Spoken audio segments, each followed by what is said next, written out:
This is Angel Garcia reading Vestiges. Not the riverbank, not the sedges or the black hum of blowflies that feed off a corpse. Not the river, not its indifferent current, not the bridge or how it bemoans the loss of someone who's left town, the year, the date, unimportant. Not the address scribbled onto scrap paper, not the hospital or the room at home pulsing and humid, not the midwife who prays between parted legs, not the just-born baby, not his open mouth forming its first word because the word is stillborn, not the afterbirth, its collapse, a memory of its last breath. No, none of this. I pretend I'm well-mannered and polite, wet with my grief. Barefoot, burdened by footprints I follow, those I've trekked in the mud. I've come with no good sense of discretion. I seek sins and secrets. What remains I excavate from the coffin or confessional. My tongue is pickled in a jar of ink. The months have fed from my body by the handful. Even so, I foam at the mouth for what was never mine. About this poem. For years I've been tracing my lineage, the historical record of where and who my family comes from. While the research has been a process of recovery, through anecdotes and occasional artifacts, I've come to the realization that I'm too late. There are wide and deep swaths of what I do not and never will know concerning the ancestors whose paths I am trying to write through. Despite the loneliness this causes, the profound sense of loss, this poem offers a critique that hinges on my speaker's selfishness. It asks, who am I to write through their lives?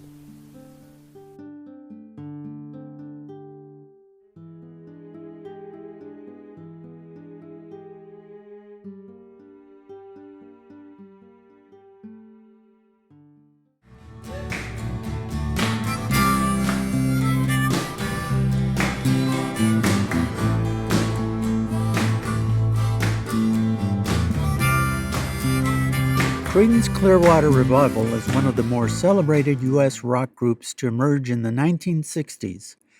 The band members were rhythm guitarist Tom Fogerty, drummer Doug Clifford, bassist Stu Cook, and lead guitarist, singer, and songwriter John Fogerty. Their first album, Creedence Clearwater Revival, embraced rockabilly, swamp, and old-time rock and roll music.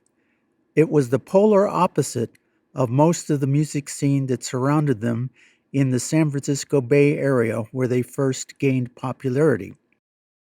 They were 1993 inductees into the Rock and Roll Hall of Fame.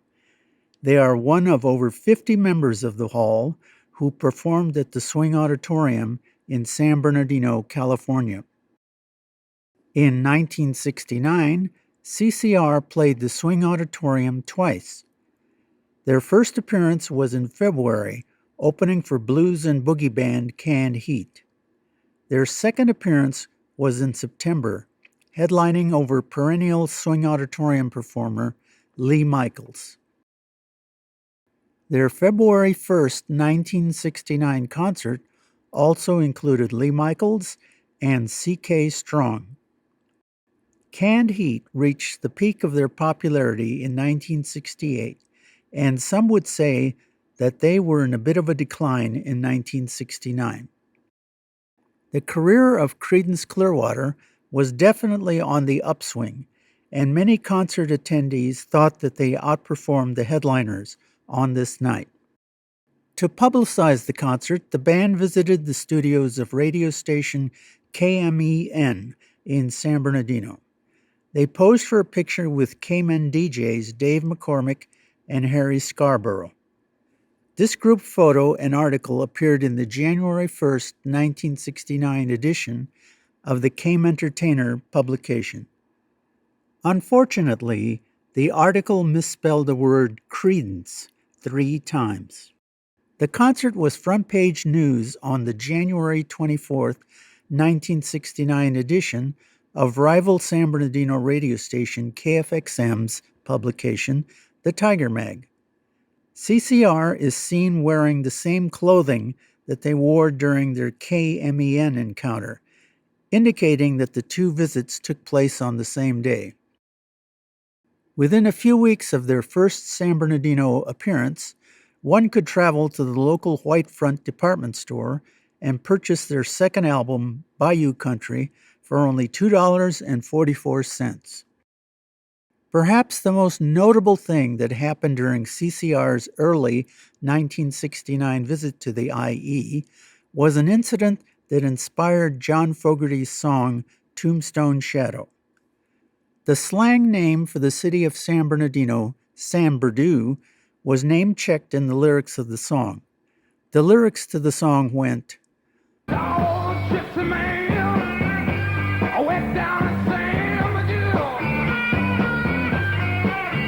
Yeah, I saw a gypsy man.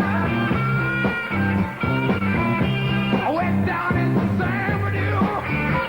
$5 on the table. Keep away from my tube."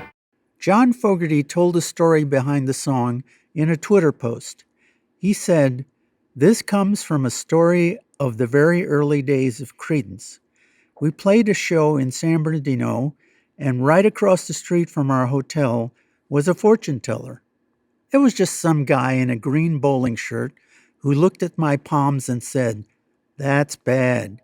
You shouldn't fly in airplanes.' Then he had me cut the cards, and he lifted 2 cards up. Both red, a 7 and a 6, 13. He says, 'You're going to have 13 months of bad luck.'" Actually, the San Bernardino gypsy man couldn't have been more wrong, because the 13 months from February 1969 to February 1970 saw the group's ascension into rock superstardom. The song Tombstone Shadow appeared on CCR's third album, Green River, which was released in August 1969. The album also contained Bad Moon Rising and Green River, a pair of songs that reached the number 2 position on the Billboard Hot 100 singles chart. Following their San Bernardino appearance, the band hit the rock festival circuit, culminating with their August 1969 appearance at the Woodstock Music Festival. In 2019, the performance was released on CD, vinyl, and streaming platforms on its 50th anniversary. In Part 2, a little more than a month after their Woodstock appearance, CCR returned to play the Swing Auditorium for the second time in 1969. But this time as headliners.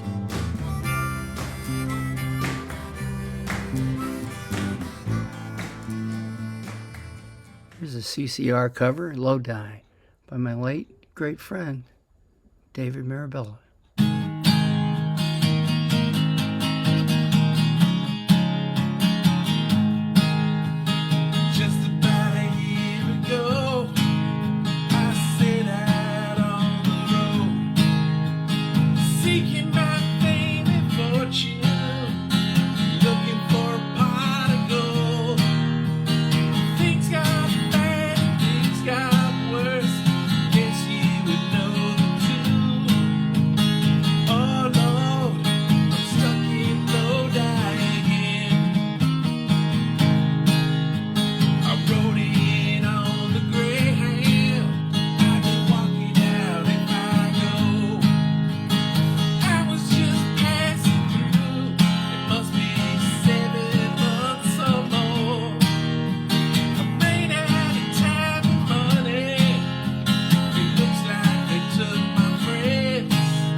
Jon and Chuck from Kareeta. Jon, since you're the Stones guy, what's your favorite Stones album? EXILE on Main Street. Because it's the big double album, or just because of that sound, that midnight music? When I was younger, when I was like a teenager and I was really starting to like drill down further on music, there's always Stones around the house. You know, I'd listen to Some Girls a lot. I listen to Hot Rocks a lot and stuff like that. Mm-hmm. And my dad said, you got to get EXILE on Main Street. You don't have it. You got to get it. And I'm like, okay. And he's like, that's the one. I'm like, okay. So I got it and I listened to it and I liked it, but it's very dense. And so it didn't all click. And I told him, like, you know, on a weekend or something, like I listened to it. He said, what'd you think? And I'm like, it's good. He goes, you got to keep listening to it. Yeah. You got to keep listening to it. Like there's a lot of stuff there. And so I kept listening to it. Around the fifth time or so, it started to click. I'm like, this thing is really interesting. And it's because of all their influences. To me, all their influences, all their blues and country and the Tulsa stuff that they got into and all that Delaney and Bonnie and whatever, it all shone through this album. And, you know, it's a double, but like, it's just a melting pot of everything. And it kind of like almost solidified their sound as being like a complete different twist on the whole thing. And every song's strong and it flows. Like you got songs like Just Want to See His Face, which are just kind of like a vampy piece. Sure. Like it's not what you'd think of as a single or something, like some Rolling Stones radio hit, but in the context of the album, like everybody love, you know, you got, you know, Ventilator Blues flown into that, flown into Let It Loose, flown into All Down the Line. Like it's an epic transition, you know, and that's what makes that album great. And that's, you know, the sequencing. And then of course you dig in later and you find out about the south of France and all that kind of stuff. Yeah. How it was done in a house, and that adds, you know, folklore to the whole thing too. But the album stood out for itself to be on its own merits, like not right away, but I did like it right away, but it took a little time, a couple months. I really started to figure it out. And then, I mean, yeah, I don't know. I always go back to it. Well, I think it's a little bit like when we were talking earlier, when we were talking about Nebraska, is that, you know, here's Springsteen, he's already famous and has this very evolved sound in the East Street Band and saxophone, and he had this certain thing, but he really discovers himself in the music past, you know, it might be Darkness at the Edge of Town, but certainly in Nebraska, where he found out this other storytelling part of his soul. But I see a big change between what happens on the River album, and then he goes into hiatus and, you know, legal trouble. But there's something that changes with this album, some of the changes in this man. Yeah. Oh man. Wow. This is So I think it was in the promise of the documentary on the making of that record that he talked a lot about. He had those big records, you know, and those hits, and struggling with being a songwriter, and the very things that made him what he was, and where he, you know, the experiences and the pain, everything that he drew from in those early songs. What do you do when you're separated from that? Because all your wildest dreams have come true, and like you know, how do you continue doing that sort of thing and be authentic to yourself when, you know, you're separated from the things that made you? And like I think he said that was sort of what they were trying to go for in that record. And I mean, it's got so many great songs on it. The title track is maybe I know I said Nebraska is my favorite Bruce record earlier, but I don't know that I could pick a better song that has influenced me more in songwriting ways than that song. Darkness on the Edge of Town, and we have, Jon has the a box set. It is called The Promise, right? This is a lot of outtakes. It's another like 2 albums worth of stuff that is sort of like that. Some of it came out later on He came into the sessions with 60 or 70 songs. Yeah, came into those sessions with 60 songs, and then they got, all the guys wrote down sort of like a bet going on that what 10 they thought that they were going to actually end up recording, and nobody got them right. Like, you know, everybody missed. But that's just how hard he was on himself in that process of writing that record. And I mean, that was done when he wasn't able to, he was fighting a lawsuit and having fallen out with one of his best friends, and he wasn't able to, you know, he wasn't able to do much else but get in there and bang those songs out. And I love that record. I love the sound of it. I love the packaging of it and the photos inside. And Absolutely. Just amazing. Just the color of this stuff here. I remember just holding this album and looking at not just because of Bruce. I was just looking at the rock and roll feel of that color is it's influenced any cover that I've tried to work on. And I always say, is this a rock and roll cover? I just always held this album in such high esteem because it was a change for him. He had, after a Hungry Heart or whatever, and he hears himself on the radio where they sped the song up, and this is like, this can't be, this is not, or I'm going to end up the Mickey Mouse version of myself. What he resolves within this album and some of these shorter songs, I think as a band, they were comfortable with these long, big stretched out things, but they had a hard time nailing the what happens like Promised Land or Badlands, or just the shorter pieces really set him up for the rest of his career. Yeah, and not to get off on all the other records, but just talk about a run of records somebody put out. And of course, we all know about his legendary live records. But if you're ever uninspired, just put on a live Bruce performance, and he'll whip you into shape. He's such an amazing up there, and band leader. He's like an evangelist of some sort up there. But just another thing that Jon and I sort of went really deep on during the lockdown and stuff. We really listened to a lot of Bruce Springsteen and did a lot of reading.